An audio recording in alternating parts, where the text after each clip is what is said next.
Hello दोस्तों, कैसे हो आप सब। उम्मीद है कि आप सब अच्छे होंगे और मस्त होंगे, अपनी पढ़ाई कर रहे होंगे। आइए दोस्तों, जो आज का हमारा टॉपिक है दोस्तों, वो है हमारा टॉपिक आज का समाज। दोस्तों, जो समाज है इससे हमारे एग्जाम में 1 या 2 से नंबर के बीच में हमारे क्वेश्चन बनते हैं। तो आइए दोस्तों, हम पढ़ते हैं सबसे पहले इसकी परिभाषा। समास किसे कहते हैं?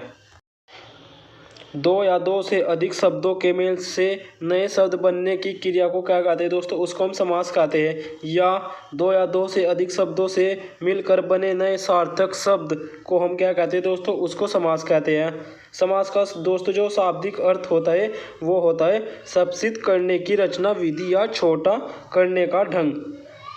दोस्तों, जो समास का शाब्दिक अर्थ होता है वो होता है दोस्तों सापेक्ष। समास के नियमों से बने शब्द समस्त पद या समासिक पद कहलाते हैं। दोस्तों, जो समास का अर्थ होता है वो होता है दोस्तों जोड़ना, और जो इसका समास विग्रह होता है वो होता है दोस्तों तोड़ना। आइए दोस्तों, हम देखते हैं जो समास का विलोम शब्द है। समास का विलोम शब्द होता है दोस्तों विग्रह या व्यास। समास पद के सभी पदों को अलग अलग किए जाने की प्रक्रिया को दोस्तों क्या कहते हैं? उसको हम समास विग्रह या व्यास कहलाती है। इसमें 2 पद होते हैं, एक होता है हमारा पूर्व पद, एक होता है हमारा उत्तर पद। दोस्तों, जैसे हो गया हमारा रेलगाड़ी, रेल अलग हो गया और गाड़ी अलग हो गई। तो जो दोस्तों हमारा रेल है वो हो गया हमारा पूर्व पद, और जो गाड़ी है वो है हमारा उत्तर पद। जैसे हो गया हिमालय, हम इसकी अगर संधि करते हैं तो संधि क्या बनती है इसकी? हिम धन आल्य बनती है। और ये जो रेलगाड़ी है इसका अगर हम समास विग्रह करते हैं तो ये बनता है रेल गाड़ी। समास विग्रह का उदाहरण जैसे हो गया हमारा देशभक्त, तो हम इसका समास विग्रह कैसे करेंगे? देश का भक्त, यश प्राप्त, यश को प्राप्त। दोस्तों, जो हमारे समास के भेद होते हैं वे दोस्तों हमारे 6 भेद होते हैं। कौन कौन से? एक होता है सबसे पहले होता है हमारा अव्ययभाव समास, दूसरा होता है तत्पुरुषीय समास, कर्मधारय समास, दीर्घ समास, द्वंद्व समास और बहुविग्रह समास। दोस्तों, ये कितने होते हैं? ये होते हैं दोस्तों हमारे 6 समास होते हैं। इनको दोस्तों हम बारी बारी से पढ़ेंगे। सबसे पहले पढ़ेंगे जो हमारा पदों की प्रधानता होती है वो अव्ययभाव में देखते हैं कौन सा पद होता है, तत्पुरुष में देखते हैं, कर्मधारय में देखते हैं, दीर्घ में, दंत में, ऐसे ही हम देखते हैं दोस्तों बहुविग्रह में। आइए दोस्तों, सबसे पहले हम देखते हैं अव्ययभाव समास। अव्ययभाव समास, इस समास में पहला पद क्या होता है दोस्तों? पहला पद होता है पूर्व प्रधान पद होता है। यह एक ऐसा समास है जो उपसर्ग की तरह कार्य करता है। दोस्तों, जो हमारी अव्ययभाव समास है उसकी जो पहचानने की ट्रिक है वो है दोस्तों हमारी ये वाली प्रति, बे, भर, अनु, यथा, आ, हर, ना। अगर दोस्तों आपको कहीं पर ये शब्द दिखते हैं तो आप अपनी आंख मीच कर कौन सा समास लगा के आना है? आपको दोस्तों लगा के आना है अव्ययभाव समास। आइए दोस्तों, अब इसको भी उदाहरण सही समझते हैं। जैसे हो गया हमारा, ये हो गया हमारा प्रतिदिन, तो इसमें क्या आ रहा है? प्रति आ रहा है, तो ये कौन सा समास जाएगा? ये जाएगा हमारा अव्ययभाव समास। बेकार हो गया, बे आ गया, भरपेट, यथावत, आराम, हरेक, अनुसार, नायक। तो दोस्तों ये सब क्या है? ये हमारे कौन से समास के उदाहरण? ये दोस्तों हमारे अव्ययभाव समास के उदाहरण। आइए दोस्तों, अब हम देखते हैं नोट। जब शब्द की पुनरावृत्ति हो तो अव्ययभाव समास कहलाते हैं। दोस्तों, अगर हमें आपको कहीं पे शब्द 2 बार रिपीट आता है तो वो कौन सा समास कहलाते हैं? वो दोस्तों हमारा अव्ययभाव समास कहलाते हैं। जैसे हाथों हाथ, रातों रात, दिनों दिन, पल पल, प्रत्येक प्रत्येक। अगर आपको कहीं पे ये शब्द दिखे तो ये कौन सा समास जाएगा? ये जाएगा दोस्तों हमारा अव्ययभाव समास। आइए दोस्तों, अब हम देखते हैं तत्पुरुष समास। इसमें दूसरा पद प्रधान होता है और पहला पद उसका विशेषण होने के नाते गौण अप्रधान होता है। जिस समास में बाद का अथवा उत्तर पद प्रधान होता है तथा दोनों पदों के बीच का कारक चिन्ह लुप्त हो जाता है उसे क्या कहते हैं? उसे दोस्तों उसे हम तत्पुरुष समास कहते हैं। जैसे इसमें भी देखते हैं, इसमें 6 कोणों का इस्तेमाल किया जाता है। आइए दोस्तों, इसको भी हम देखते हैं। आइए दोस्तों, जो हमारे मतलब कारक होते हैं कितने होते हैं हमारे? इसमें से कारक में से हम कितने इस्तेमाल करेंगे? इसमें से सिर्फ हम 6 इस्तेमाल करेंगे। हम पहला और लास्ट का अपने उसमें समास में यूज नहीं करेंगे। अब दोस्तों हम इसको देखते हैं। कर्त्यान्य, इसे तो हम छोड़ देंगे। कर्म को करण से के द्वारा, संप्रदाय के लिए आपादान से अलग, संबंध का, की, के, रा, री, रे, ना, नी, ने, अधिकरण में, पे, पर और संबोधन को हम नहीं यूज करेंगे समाज में। तो आइए अब हम देखते हैं दोस्तों इसके एग्जाम्पल सहित इसके उत्तर। दोस्तों देखते हैं, जैसे ये हो गया हमारा जनप्रिय, तो ये क्या होगा दोस्तों, ये होगा जन को प्रिय। गगनचुम्बी, गगन को चूमने वाला। यश प्राप्त, यश को प्राप्त। सर्वप्रिय, सर्व को प्रिय। चिड़िया मार, चिड़िया को मारने वाला।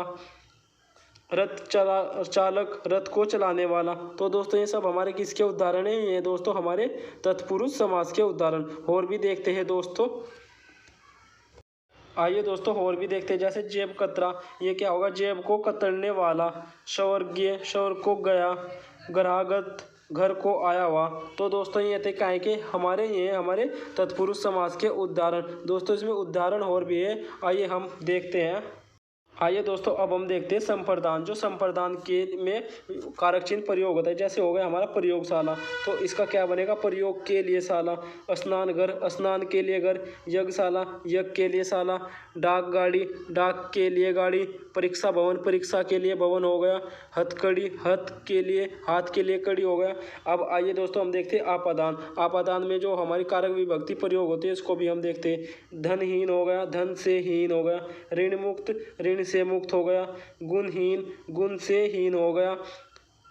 जलहीन, जल से हीन। पद मुक्त, पद से मुक्त। जो दोस्तों ये होता है हमारा आपादान, इसमें कौन सी विभक्ति आती है, ये आती है इसमें हमारी दोस्तों से। आइए दोस्तों अब हम देखते हैं संबंध। संबंध की जो में कारक विभक्ति आती है उसको भी हम देखते हैं। संबंध में कौन कौन से आते हैं दोस्तों, इसमें आती है हमारे का, की, के, रा, री, ने। जैसे हो गया दोस्तों राजा, राजा पुत्र, तो इसमें क्या आ गया, क्या आएगा, इसमें आएगा राजा का पुत्र। जैसे आ गया हमारा पराधीन, परा के अधीन। समय अनुसार, समय के अनुसार। देश रक्षा, देश की रक्षा। शिवालय, शिव का आल्य हो गया। घर स्वामी, घर का स्वामी। विद्यासागर, विद्या का सागर। तो दोस्तों ये थे हमारे किसके, ये हैं हमारे संबंध के। अब हम देखते हैं दोस्तों अधिकरण के। अधिकरण में हमारी कौन सी विभक्ति आती है दोस्तों, इसको भी हम देखते हैं। जैसे आ गया आत्मलीन, आत्मा में लीन। शोक गमन, शोक में गमन। तो आइए दोस्तों देखते हैं, जैसे होगा घर प्रवेश, घर, घर में प्रवेश। लोकप्रिय, लोक में प्रिय। धर्मवीर हो गया, धर्म में वीर हो गया। आनंदमंद, आनंद में गमन। रसासीन, दीनदयाल, दीन को दया करो। तुझे, ये दोस्तों क्या होगा, ये आ गया हमारा मृत्यु पर जो हो गया। तो दोस्तों ये किसके हैं, ये हैं हमारे अधिकरण के कारक चिन्ह। आइए दोस्तों अब हम और नेक्स्ट को भी देखते हैं। आइए अब हम देखते हैं दोस्तों, जो हमारे तत्पुरुष समास है इसके भी हमारे कितने प्रकार होते हैं, इसके भी हमारे दो प्रकार होते हैं। कौन कौन से, एक होता है इसमें नंद समास और एक होता है हमारा अलुक समास। सबसे पहले हम देखते हैं नंज समास। इस समास में किसी के ना होने का बोध होता है। इसके पूर्व पद में निषेध सूचक नकारात्मक शब्द लगे होते हैं, जैसे हो गया उन, अन, न, गैर। ये दोस्तों हमारे किस में आते, ये दोस्तों आते हमारे नंज समास में। आइए दोस्तों अब हम देखते हैं अलुक समास। अलुक समास की परिभाषा। इस समास में सातवां कारक प्रयोग होता है। अधिकरण, इस पद में कोई परिवर्तन नहीं होता है दोस्तों। आइए हम इसको भी देखते हैं। जैसे हो गया हमारा उदाहरण मनसिज, मन में उत्पन्न। खेचर, खे में जो विचार रखता है। युधिष्ठिर, युद्ध में जो अधिष्ठ हो। आइए दोस्तों अब हम देखते हैं किसके, कर्मधारय समास। कर्मधारय समास को भी आइए दोस्तों हम देखते हैं। दोस्तों जो ये हमारा कर्मधारय समास है, इसमें उत्तर पद क्या होता है दोस्तों, हमारा प्रधान होता है। यह विशेषण और विशेष्य के संबंध को बताता है दोस्तों। यह उपमान और उपमेय का संबंध रखता है। इसके लिए जो हमारी कारक चिन्ह होते हैं जो है, जो, के, समान, रूपी इत्यादि शब्द बाहर निकलते हैं। जैसे हो गया हमारा दोस्तों चरण कमल हो गया, हमारा उदाहरण हो गया हमारा चरण कमल। तो आएगा क्या, कमल के समान चरण। आपके पैर कमल के समान के चरण है, कोमल है। तो दोस्तों ये क्या हो गया हमारा, ये हो गया हमारा पैर, तो हो गया हमारा उपमेय, और जो कमल हो गया वो हो गया हमारा उपमान। ये दोस्तों और एग्जाम्पल देखते हैं। जैसे हो गया हमारा महावीर, महान है जो वीर। महादेव, महान है जो देव। नीलकंठ, नीला है जो कंठ। नीला है कंठ किसका होता है, ये किस में आता है, ये आता है हमारा बहुविग्रह समास में। जैसे होगा चंद्रमुख, चंद्रमा के मुख के समान। लालमणि, लाल है जो मणि, ये किस में आता है सब, ये हमारे सब आता है कर्मधारय समास में। जैसे होगा नीलकमल, नीला है जो कमल। तो ये दोस्तों ये सब किसके उदाहरण, ये हमारे कर्मधारय समास के उदाहरण। आइए दोस्तों अब हम देखते हैं दीर्घ समास। इसमें उत्तर पद प्रधान होता है। इसमें पहला पद संख्या को बताता है और दूसरा पद संख्या को बताता है। जैसे हो गया हमारा हमेशा संख्या में शुद्ध होने वाला शब्द द्विगुण हो नहीं होता।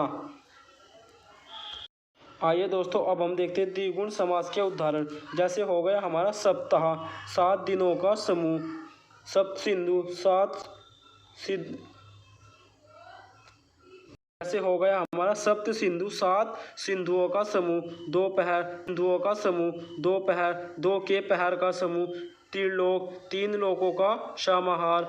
चौराहा, 4 राहों का समूह। नवरात्र, 9 रात्रियों का समूह। सप्तऋषि, 7 ऋषियों का समूह।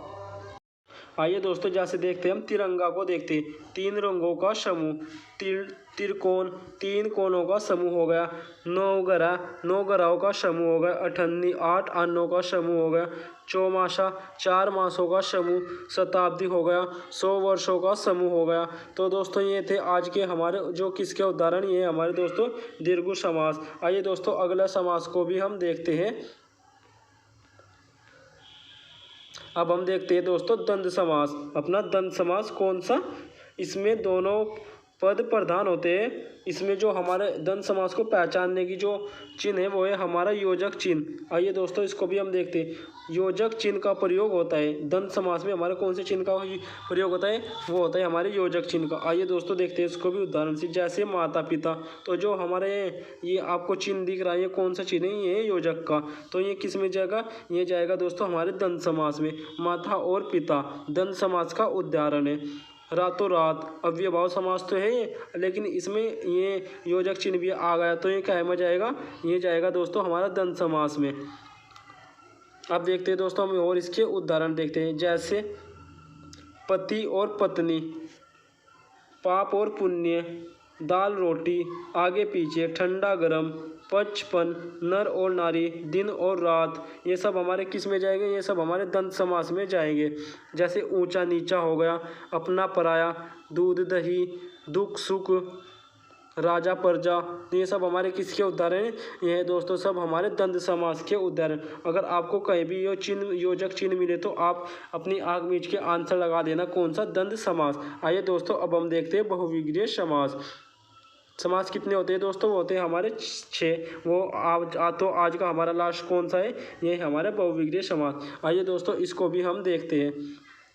इसमें कोई पद प्रधान नहीं होता, दोनों पद मिलकर तीसरे पद की ओर संकेत करते हैं। विग्रह करने पर दोनों पद के मध्य में जिसका कोई अर्थ नहीं होता उसे हम क्या कहते हैं, जिसमें आदि आते हैं।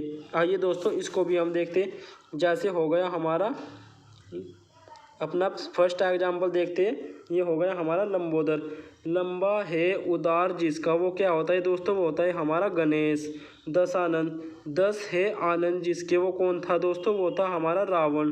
त्रिलोचन, 3 है लोचन जिसके, कौन होता है दोस्तों, वो होते हैं हमारे शंकर जी।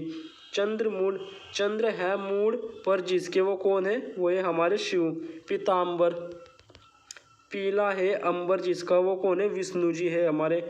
पुंडरीक, वह जो कमल के समान है, वो कौन है दोस्तों, वो है हमारा विष्णु। तो दोस्तों ये थे आज के हमारे समास जो हमने आपको पढ़ाए। आइए दोस्तों हम समास से रिलेटेड कुछ आपको क्वेश्चन भी बताते हैं। आइए दोस्तों सबसे पहले देखते हैं हम। जैसे महावीर हो गया, महान है जो वीर, ये किस में जाएगा दोस्तों, ये जाएगा हमारा कर्मधारय में। अगर आता है महान वीर है जो, वो कौन था, वो थे हमारे हनुमान जी, तो ये हमारे बहुविग्रीय में जाएगा। प्रधानमंत्री होगा, जैसे मंत्रियों में प्रधान है जो, वो कौन है, प्रधानमंत्री जी है। पंकज हो गया, पंख में पैदा होता है, वो कौन होता है, वो होता है दोस्तों हमारा कमल। जैसे हो गया निशाचर, निशा में विचरण करने वाला कौन होता है, राक्षस होता है दोस्तों। जैसे मगेंद्र, मर्गों का इंद्र कौन होता है, वो हमारे सिंह जी होते हैं। आइए दोस्तों अब हम देखते हैं कर्मधारय और बहुविग्रिय में अंतर। कर्मधारय की सबसे पहले परिभाषा। कर्मधारय में एक पद विशेषण और उपमान और तथा दूसरा पद विशेष्य या उपमान होता है। जैसे उदाहरण देखते हैं, जैसे हो गया हमारा नीलकंठ, नीला है जो कंठ, तो ये हमारा किसका समास है, कौन सा समास है इसमें, इसमें आएगा हमारा कर्मधारय समास। अब देखते हैं नीला कंठ, नीला है जो कंठ जिसका, कौन था, वो है हमारा शिव, तो ये हमारा किस में जाएगा, ये जाएगा हमारा बहुविग्रिय समास में। आइए दोस्तों आगे देखते हैं। जैसे हो गया हमारा महात्मा हो गया, महान है जो आत्मा, वो किस में जाएगी, अगर है जो लगता है तो आता है हमारा कौन सा, कर्मधारय। अब देखते हैं महात्मा, महान आत्मा है जिसकी, विशेषण व्यक्ति कौन थे, तो इसमें कौन सा समास जाएगा, इसमें जाएगा हमारा बहुविग्रिय समास। जैसे हो गया पीताम्बर हो गया हमारा, पीला है अंबर वस्त्र, कौन सा समास है इसमें, कर्मधारय समास है। पीला पीताम्बर, पीला है अंबर जिसका कौन है, वो वृक्ष, ये कौन, इसमें कौन सा समास जाएगा, इसमें जाएगा दोस्तों हमारा बहुविग्रिय समास। तो दोस्तों ये था आज का हमारा टॉपिक समास, जिसमें हमने आपको समास पढ़ाए हैं। समास हमारे कितने होते हैं दोस्तों, समास होते हैं हमारे 6। कौन कौन से होते हैं दोस्तों, सबसे पहले हमने आपको पढ़ाए अव्ययभाव समास, हमने आपको उसकी ट्रिक बताई। तत्पुरुष समास पढ़ाया हमने आपको, उसको भी बताया है। उसमें हमारे जो कारक होते हैं, कारक उसमें से हमें कितने लेने, कारक लेने हैं हमें 6। कर्मधारय समास हमने आपको पढ़ाया, दीर्घ समास पढ़ाया, द्वंद्व समास और बहुविग्रिय समास पढ़ाया। अगर दोस्तों आपको वीडियो अच्छा लगा है तो वीडियो को लाइक शेयर और सब्सक्राइब कर दो, और ऐसी वीडियो देखने के लिए हमारी प्लेलिस्ट में जाके आप वीडियो देख सकते हैं, और हमारे टेलीग्राम चैनल को भी ज्वाइन कर सकते हो। धन्यवाद दोस्तों, थैंक यू क्लास।